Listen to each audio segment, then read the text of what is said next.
Good morning and welcome to the Supplier Onboarding Refresher Training and Updates. My name is Douglas Bailey. I am the tax manager here at the university. I'll be joined on today by the supplier team that includes Jonna Duncan and Jamie Snelling. Also, we'll have joining us on today to assist with answering any questions is our Director of Treasury, Ms. Becky O'Connell. And then lastly, we'll have Kathleen Spencer, who will touch on a little bit of things from the AP side on today. So with that, we'll go ahead and get into our agenda. So we're going to today talk to you about what is supplier onboarding. We're going to talk about your role as the supplier liaison. We're going to touch on how to search for a supplier in PeopleSoft and help you determine which invitation letter to send to your potential suppliers. We're going to talk a little bit about how to set up your system profile in PeopleSoft to ensure that you have the correct email address so that registrations can be properly routed to you. An update we're going to talk about is a little enhancement that we did to hopefully make the system a little better with the user ID and password. So hopefully that'll make things a little bit better for our suppliers. We'll talk about the new supplier registration template letter. We've updated that letter to try to make it a little bit more intuitive and user friendly.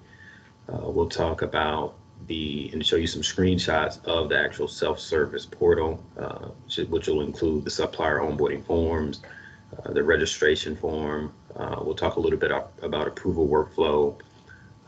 We'll also talk about we not only have a new registration template or invitation letter, we have a new user ID request letter. So we'll hit on that as well. We'll get into a little bit of change request from the perspective of the supplier. And then lastly, we'll hit on a small update to our cash custodians form. After that, Kathleen Spencer, she'll come on and talk a little bit about the new student reimbursement process. And then Joanne will bring us home with some resources and contact information, should you have any questions after the presentation. So what is supplier onboarding? Supplier onboarding, as many of you know, and we may have some new folks on the line, supplier onboarding is an online secured self-service portal that we went live with on July 27th of last year. So we've been live with this portal about 7-8 months now. So we've been live with it for a little while. This new self-service portal will allow potential suppliers to come into the system and register as a supplier, and it'll also allow current suppliers to request a user ID to get access to the system, and then ultimately make a change request, and that's going to be a change request to update any address information, contact information, or payment information. But before they can do that change request, they'll need to request a user ID to get access to the system if they're already a supplier. The self-service portal provides specific forms for domestic or U.S. vendors and foreign or non-U.S. vendors. And the system also includes email notifications and approvals at the department and supplier team levels.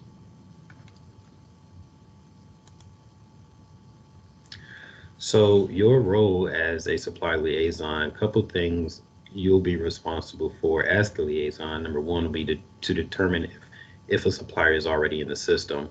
That's a really key part in this process, because if a supplier is already in the system, that ultimately is going to determine which invitation letter you send to that supplier.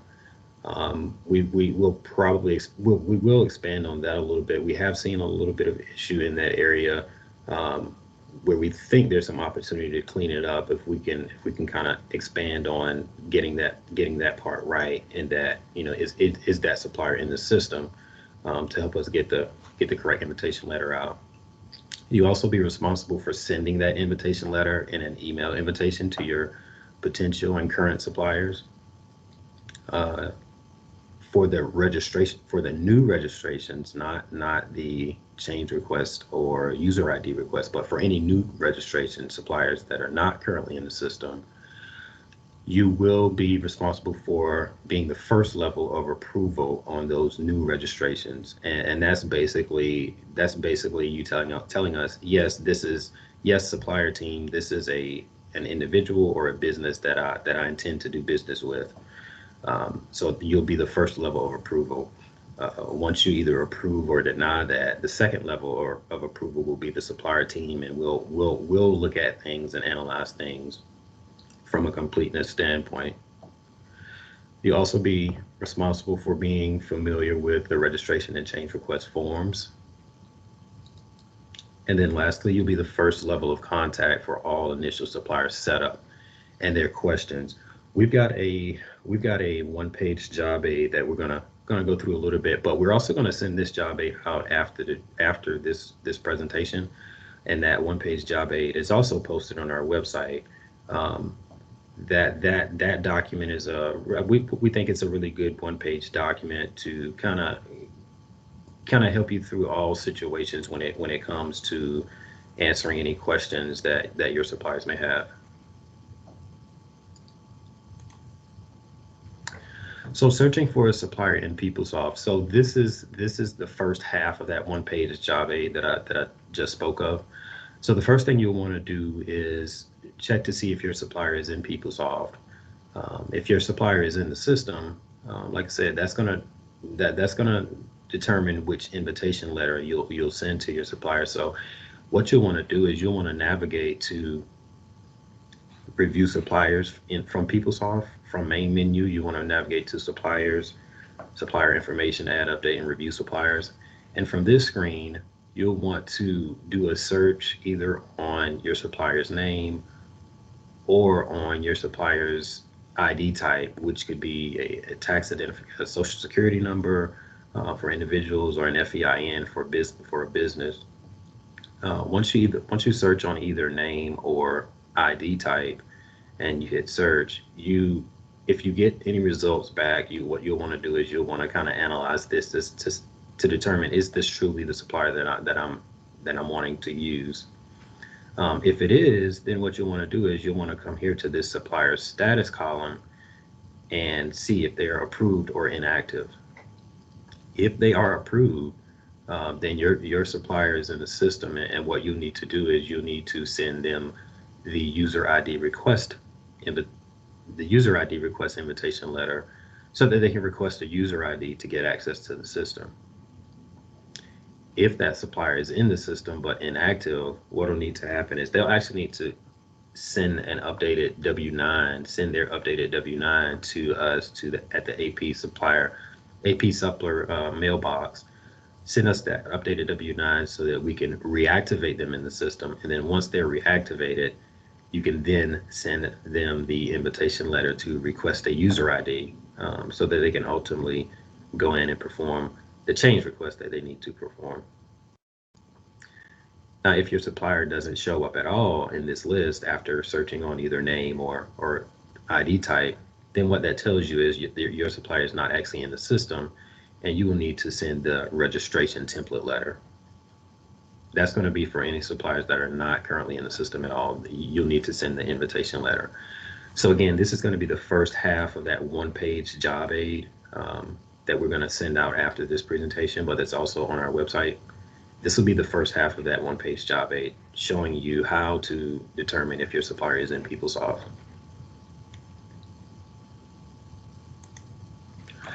This is going to be the second page of that one-page job aid, and we like this document. We've gotten some really good feedback from this document. It kind of takes you through step by step, the decisions that you need to make to determine what you need to do with which template letter or invitation letter you need to send to your supplier.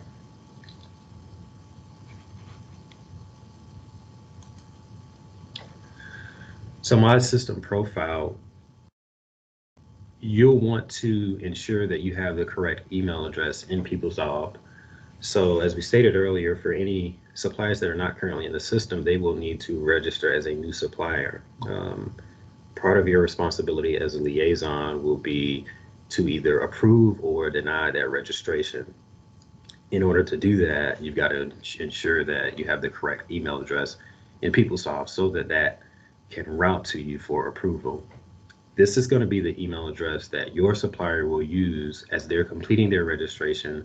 There'll be a question on that registration that asks them who is the U of SC contact that invited them into the portal.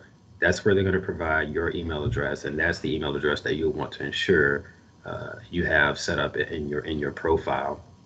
So from the main menu page in PeopleSoft, you just want to simply navigate to My System Profile.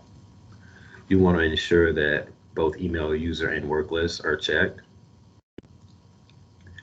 You want to ensure that you have the correct email address in the email address field, and this should be the email address that you use on a day-to-day basis. I know few people have one or two, well, multiple email addresses, but this will be the one you want to use, the one that you want to enter, the one here that you use on a day-to-day basis.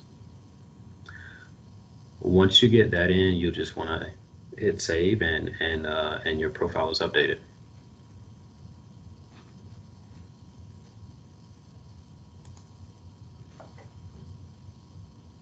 Okay.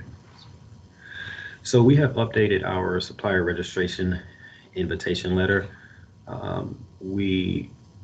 I think initially when we first went live with this portal, we had a lot of links to job aids for the supplier. We basically cleaned a lot of that up, took a lot of that out, kind of streamlined this a little bit to get the suppliers exactly the information that they need.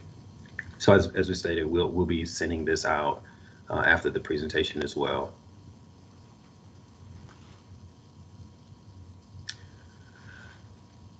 Part of the enhancement that we've recently done, when we first went live with PeopleSoft, some of you may remember when a supplier would register to become a supplier or request a user ID, we would email them a password, and there was a pop-up message in the registration template or the registration form that told them, hey, you need to write down your user ID because we're not going to email that to you for security reasons. Well, we decided to flip that. Now what we're actually doing is we're allowing the supplier to create their own password, and we're not emailing them that password, but we are emailing them the user ID. We just felt like that was a little bit more intuitive. Folks could probably remember a password that they created as opposed to a system generated user ID. So we felt that it was a little bit more intuitive, a little bit more user friendly to flip that and send them the user ID and allow them to create their own password. So that's the major change with the user ID and password. That's going to be the case on registrations as well as user ID request. And I'll just show you briefly what that looks like in the system. So prior to this enhancement, this is the contacts tab in the registration template. Prior to this enhancement, this password option wasn't an option to create your own password. This is the screen that would display the user ID. That user ID will still get displayed here, but we'll email it to them in addition to that. This password is what will not be emailed to them, and this is very similar to creating a password on any other site. You'll create a password and then you'll confirm that password, and that password must include one uppercase, one lowercase, or at least one uppercase, one lowercase, a number, and a special character. And we'll have prompts in here if they put in a password and it doesn't include, for example, it doesn't include a special character, the supplier will get a message that says, hey, you'll need to include at least a special character. So they definitely wouldn't be able to mess that up.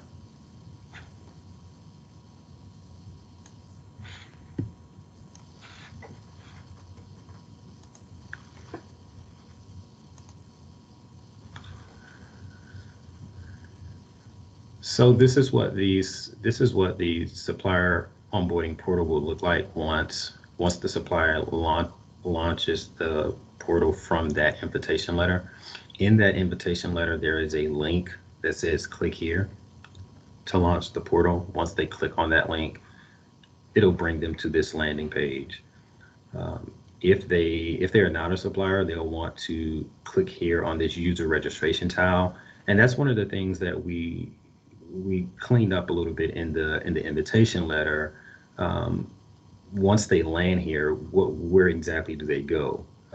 That's some of the language that we tried to clean up in that invitation letter to get our suppliers to exactly where they need to go. If they're not a supplier, they want to click on a user registration tile, and once they click on that user registration tile, there will be at the top of that very next screen in capital red letters a helpful tip, and that's where they can find either a written or a video job aid that will assist them through the portal.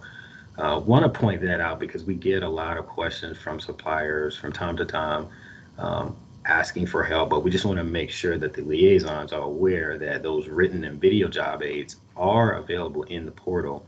Once they click on that user registration tile, those job aids are available in the portal for the suppliers to use. If they are a supplier and they've got their user ID and password, they'll want to click on this sign in tile.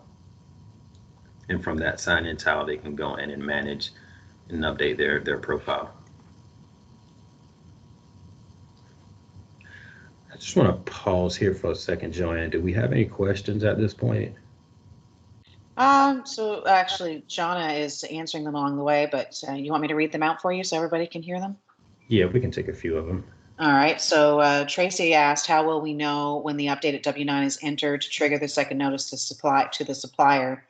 And Jonna's response was, Tracy, by using the review supplier page, you'll see that they've changed to approved, and they only need to be sent the user ID request letter if they have an update to make.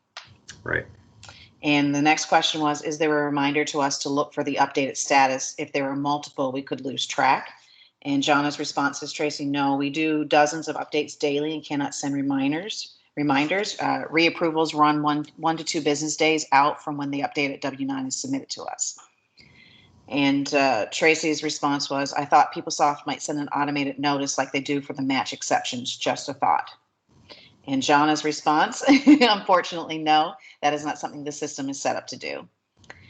And Pam is saying, thank you. I think she's responding in response to the fact that we have links to the training material in the registration itself. And she's saying my suppliers were a little confused by the steps to registration, and she sent her own instructions along with the letter. Very good. Next question is, John is saying definitely send the job aid that corresponds to what the supplier is trying to do, either new registration or user request ID. And the next question is, can you please show us where to access the letters from the supplier management website? And Jonna's response is, the letters are not out on the website as it is by invitation only. Right. She is on top of it, Douglas. Oh, yes, she is very good, and I appreciate both her and Jamie. I do want to expand on one thing that Tracy brought up. So I just want to kind of clarify. So the system will send a notification to liaisons if it's a new supplier. If it's a new supplier that's registering, once that registration is approved, the department will receive, as well as the supplier will receive, an email saying the supplier registration is approved, and that supplier is out there ready for the department to either create a payment request or a requisition. That is not the case on change request. But the supplier does get all of that notifications, all those notifications. And the reason the department is not included in that is because they're not actually in the approval workflow on change request.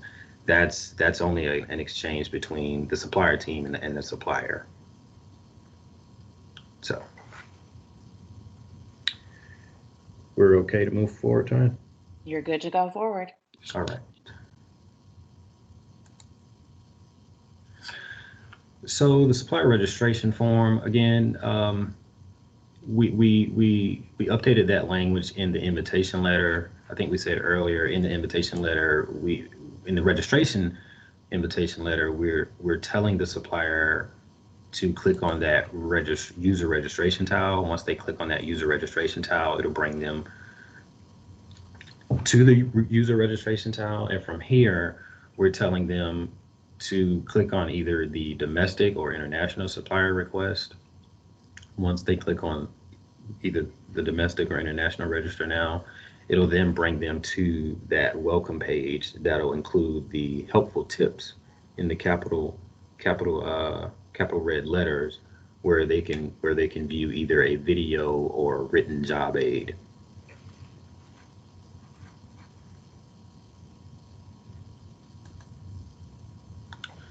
So approval workflow, again, for any new registrations, that once your supplier submits that registration, that is going to route to you as the liaison. You'll be the first level of approval. If that's a supplier that you intend to do business with, you'll want to approve it. If not, you'll want to deny it. Once you approve it, we'll review it from a completeness standpoint. And if we have any additional information that we need to request from the supplier, we'll request that directly from the supplier. What we'll need you to do on these registrations is to either approve it or deny it.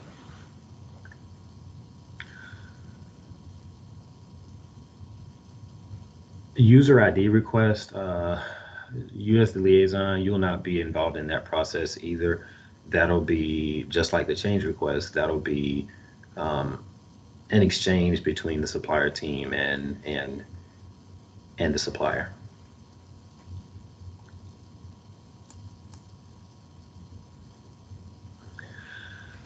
So once a registration is routed to you for approval, once you open that approval, this is what you'll see. You'll see a lot of stuff up here. So OFAC checking, duplicate supplier, all of that. That's the responsibility of us as the supplier team. What we really want you to focus on here is company name, email ID. Is that an email address you recognize? Is that an address you recognize? Is that a company name you recognize? If it is, or even tax ID, you may know the company's tax ID. These are kind of the things that we really want our liaisons to focus on. And if you are familiar with that, and this is someone or a business you want to do business with, then you'll want to approve. If not, you'll want to deny. There'll never be, for the most part, there will never be a time where we'll need you to request more information. It'll always be either approved or denied.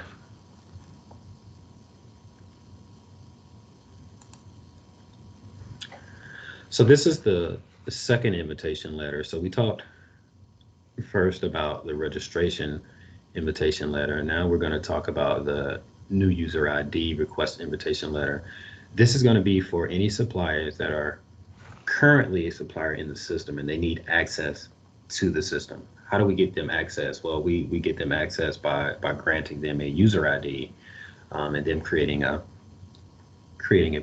password. We've updated the language in this letter as well to try to make it a little bit more intuitive and get the suppliers exactly where they need to be in the system.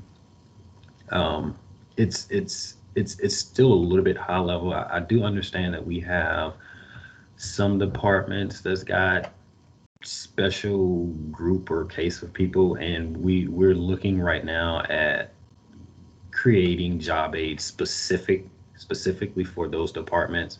and their suppliers, but just kind of high level general. This is what we've this is what we've tried to do to clean this language up to make it a little bit more intuitive for our suppliers. And I'll just show you just briefly.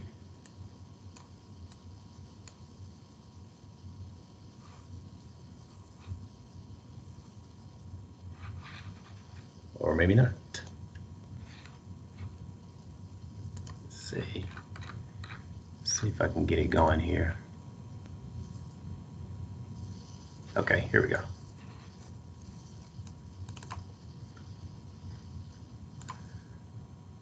So earlier I showed you where about the user ID and password update from the registration side. From the user ID request side, this is really the big difference. Prior to the enhancement, they were not allowed to create their own password. They were only given their user ID here, and the password was emailed to them. Now they're able to create their own password, and the user ID is what's actually emailed to them. So just like on the registration side, they'll want to enter a password that's got at least one uppercase, one lowercase, one number, and one special character, and then they'll confirm that password, provide their email address and first and last name, agree to the terms and conditions, and submit. Once they submit that, they'll get an email stating, they'll get an email giving them their user ID, and then once they get that user ID, they can then sign in and go in and update their profile accordingly.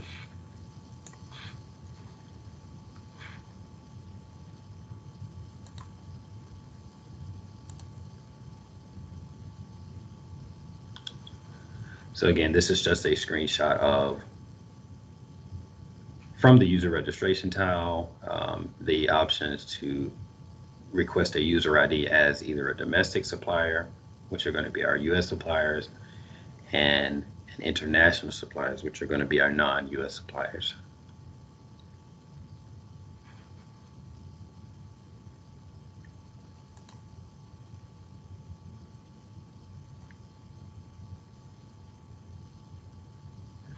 As we say, once they get that user ID and password, they'll want to click on that sign in, enter their user ID, and update their profile.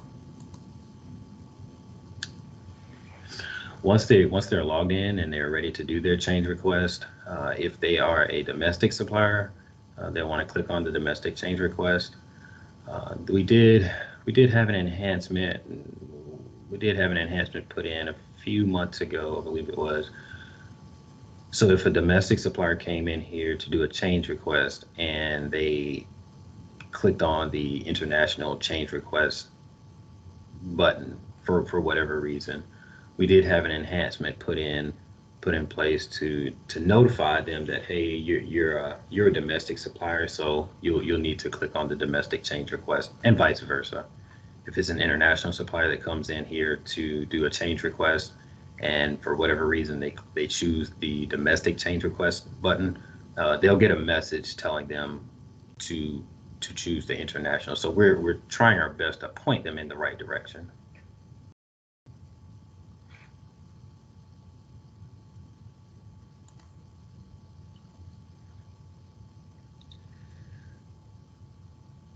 Do we have any questions, Joanne? Also, yes, I want to, after, go ahead. Once we get these questions, I want to give Becky or Jamie and John an opportunity to chime in on anything that they feel necessary to chime in on. But okay, we can take those questions. Sounds good. I'll read the questions and I'll read John's answers, and then you can jump in when you feel like you need to. First question from Sarah. Just want to make sure I understand. If I have a student that is in the system but isn't active, they send an updated W-9 to the AP supplier email. I check to see if they're active, then I will send the user request for current suppliers letter. Once they have a user ID, they can set up direct deposit. And John's response was, yes, that is correct. Yes. The next question from Heidi. I have an international supplier that wanted their checks ACH deposited.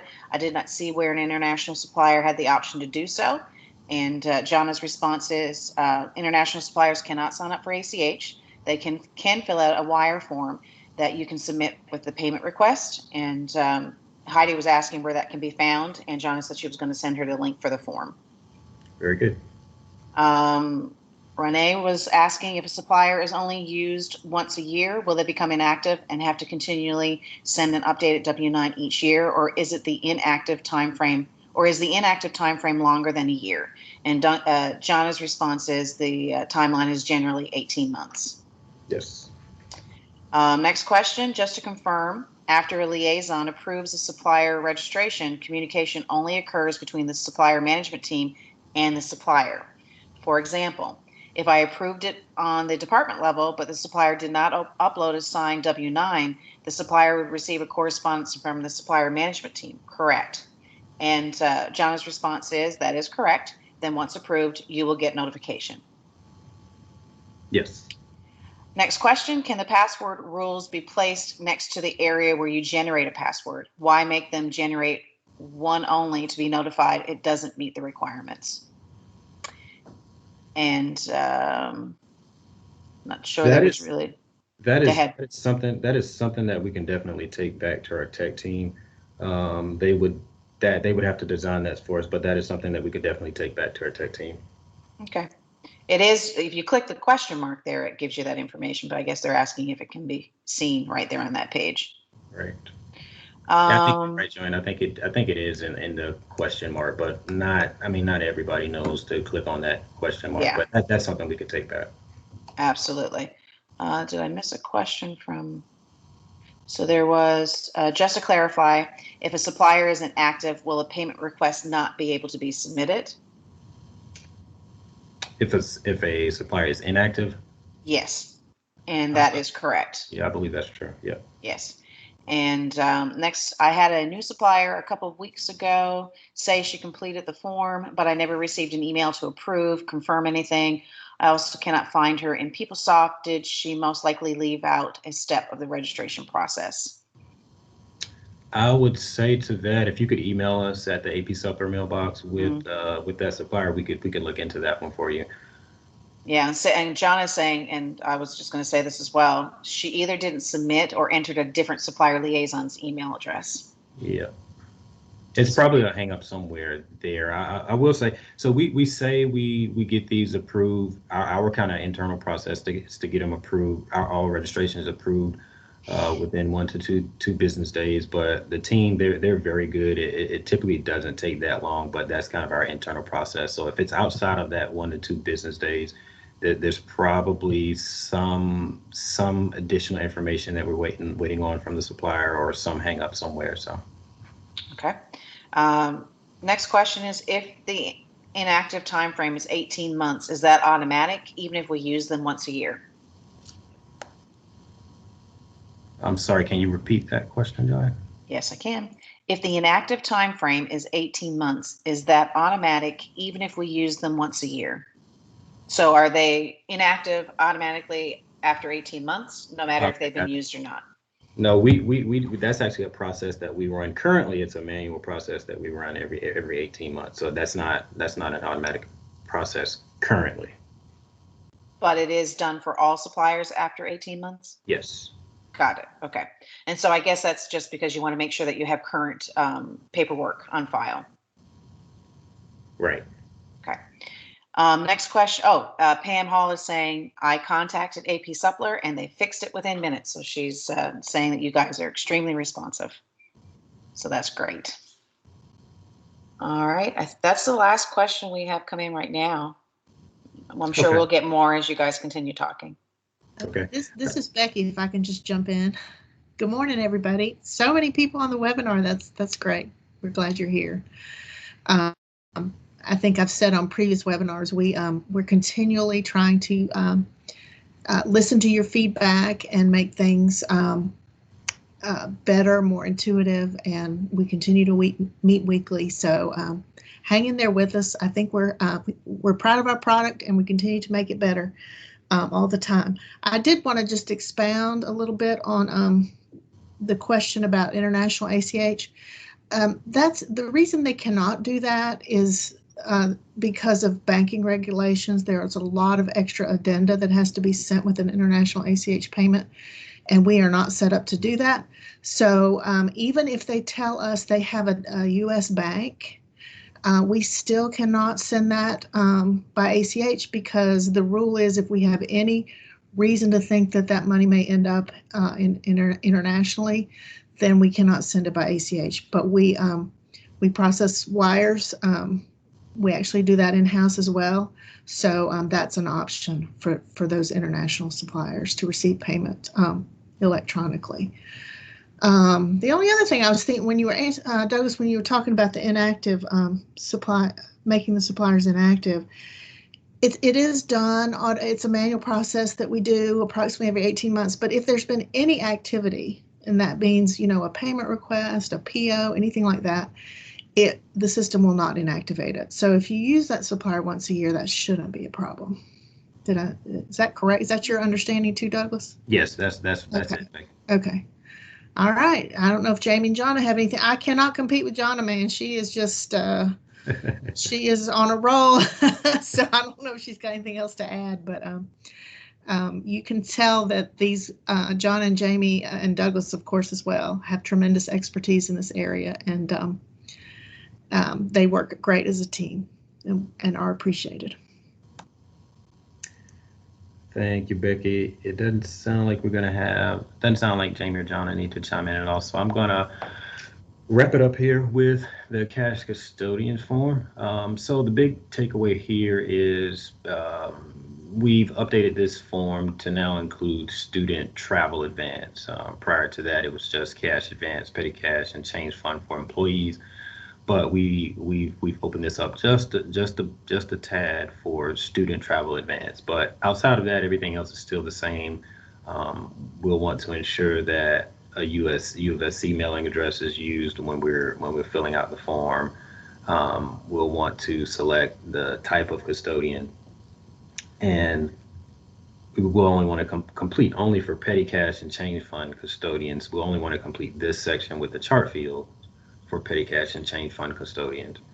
And then finally, the department approval down at the bottom of the form.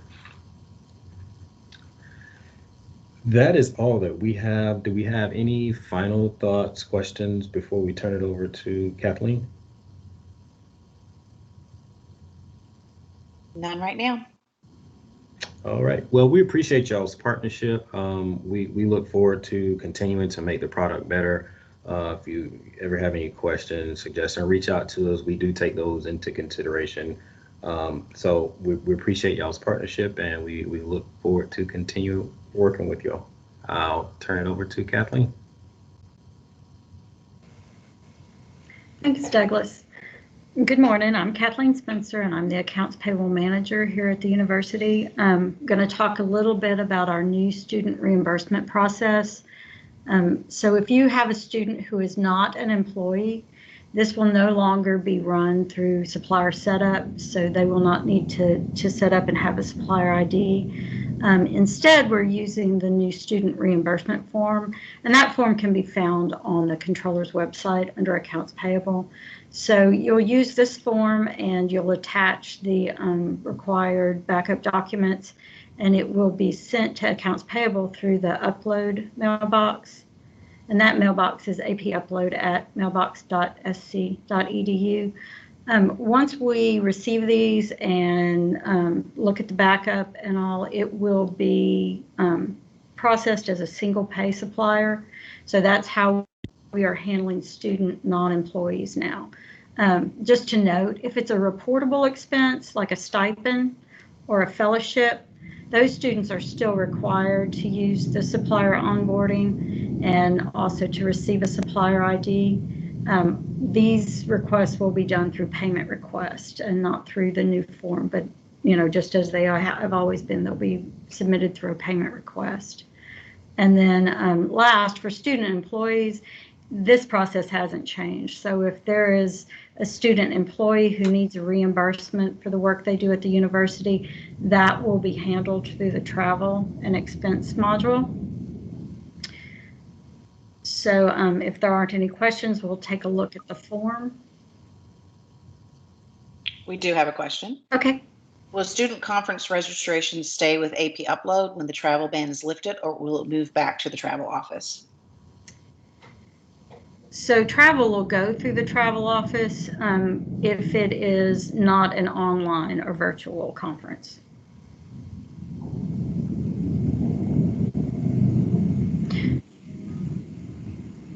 Okay, you're good. Alrighty, so this is what the new student reimbursement form looks like. We'll just start out with the date, the name, the user ID or the USC ID, and address. In part 1, it gives you the opportunity to give a description of what the reimbursement is for.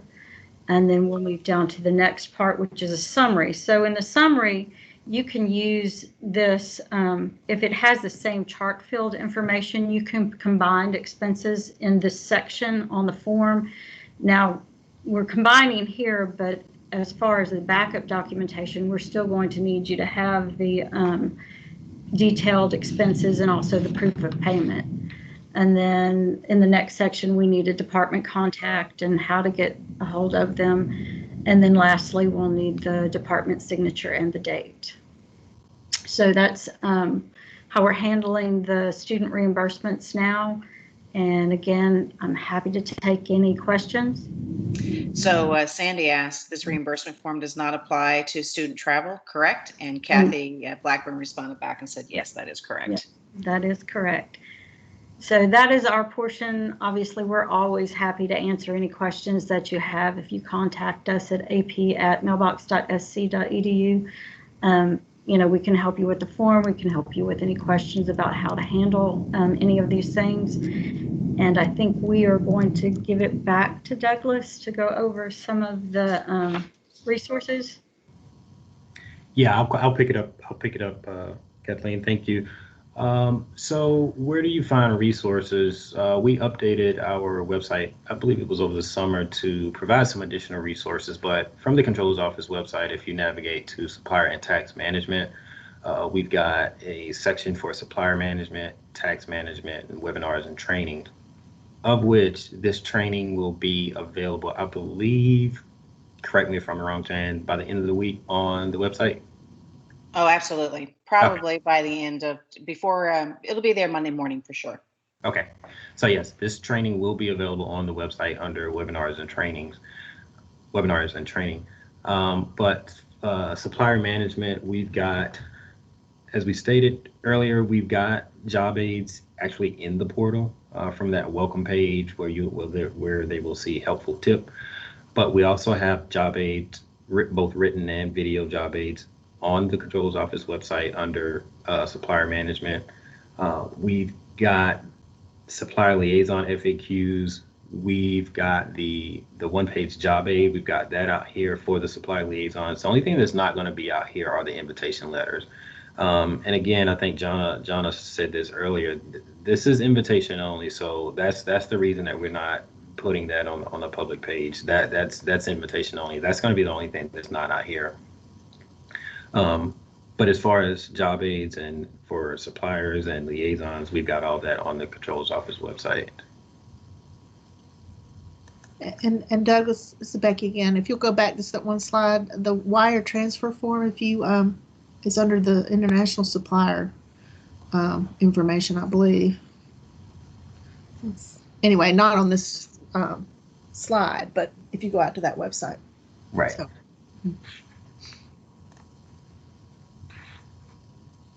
All right.